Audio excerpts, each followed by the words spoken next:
taking a look at your settings, the general settings. This gives you a lot of different information.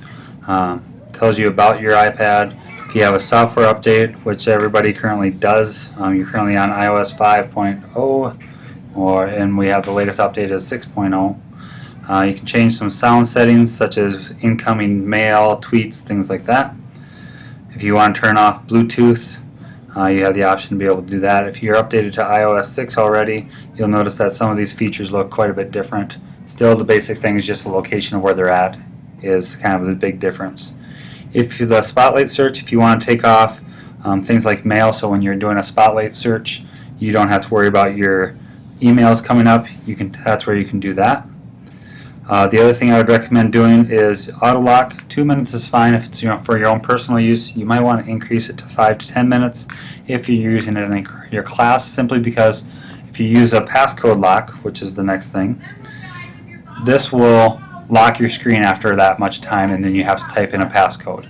If you don't want to tell your teachers or your students what that is, you'll always have to constantly type in that code again every time they have not been using it for 2 minutes. My personal preference for the iPad cover lock and unlock, I do not like it simply because I do not think it does a great job of actually holding that magnetic seal. So when the magnet is stopped, the next option is restrictions. If you want to be able to take certain restrictions on and off, simply enable restrictions. One good thing to be able to remove is deleting apps. That way your students cannot delete those apps.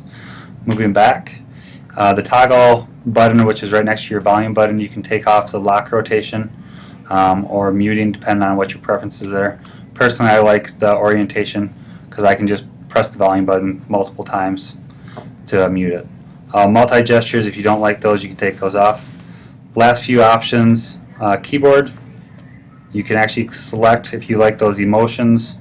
You can add, under National Keyboard, add a new keyboard, and you can choose emoji, which is those little smiley faces if you like those. If you don't like it, simply delete it.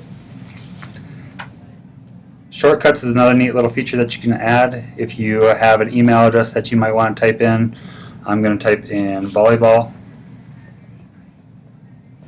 And whenever I would type in volleyball, all I have to do is put VB. So every time I put VB, it'll automatically type in volleyball. Nice little feature that you can add for that. The last option that you have that would be kind of nice to add is accessibility and speak selection. By turning this on, you can actually highlight any words or text that you have, and it will actually speak to you. You can choose for it to speak.